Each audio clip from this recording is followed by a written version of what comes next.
Bonjour à tous, j'espère que vous allez bien. Aujourd'hui, nouvelle idée lecture. Ça faisait longtemps que je n'avais pas fait une idée lecture, mais alors c'est une idée lecture qui va durer un peu plus longtemps que la moyenne, puisqu'on va parler d'un livre de B.R. Bruce, qui est un auteur français, qui s'appelle Le Bourg envoûté.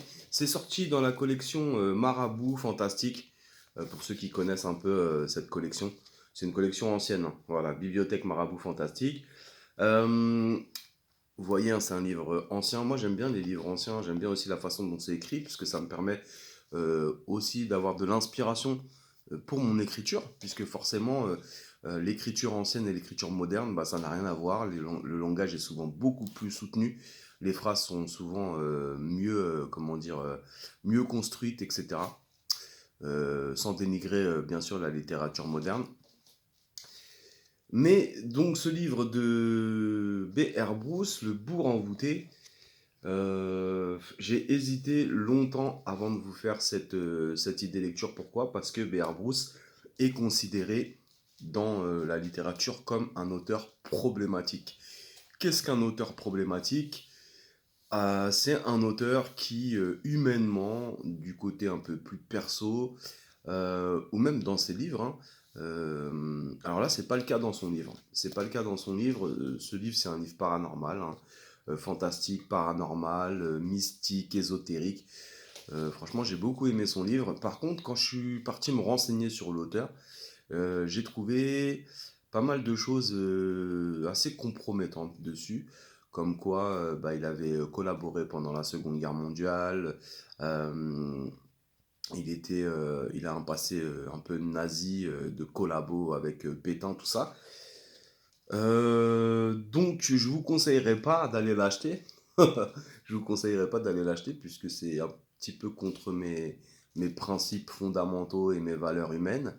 Par contre, voilà, bah, moi je l'ai lu en me renseignant pas sur lui avant.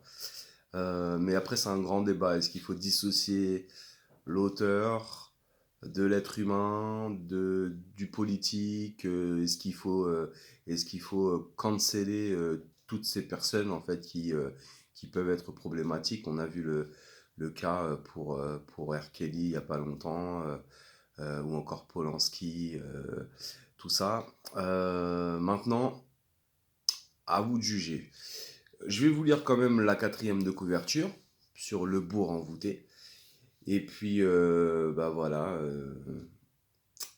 cet auteur, bah, même s'il écrit bien, je vous le conseille pas. Je vous le conseille pas du tout.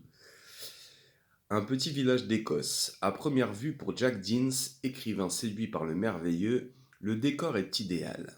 Il n'a qu'à regarder autour de lui pour échafauder la trame d'un nouveau roman. L'atmosphère s'y prête, les habitants aussi, divisés en deux clans rivaux, issus de familles qui autrefois se sont affrontés dans un massacre horrible.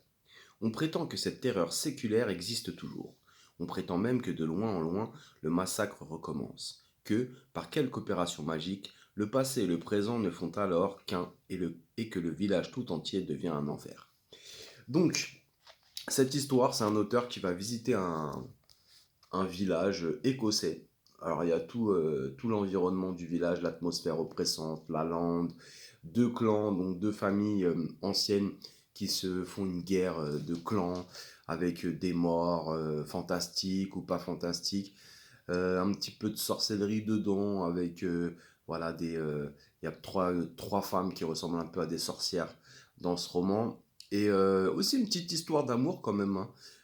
Puisque l'auteur c'est un célibataire endurci, enfin l'écrivain dans ce livre c'est un célibataire endurci, et puis il va connaître voilà l'amour pour la première fois de sa vie, le grand amour.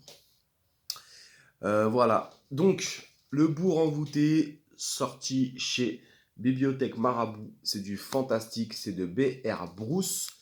Et comme je vous ai dit, B.R. Bruce est un auteur problématique. Donc, bah, je l'ai lu, mais si j'avais su, je l'aurais pas lu. À bientôt!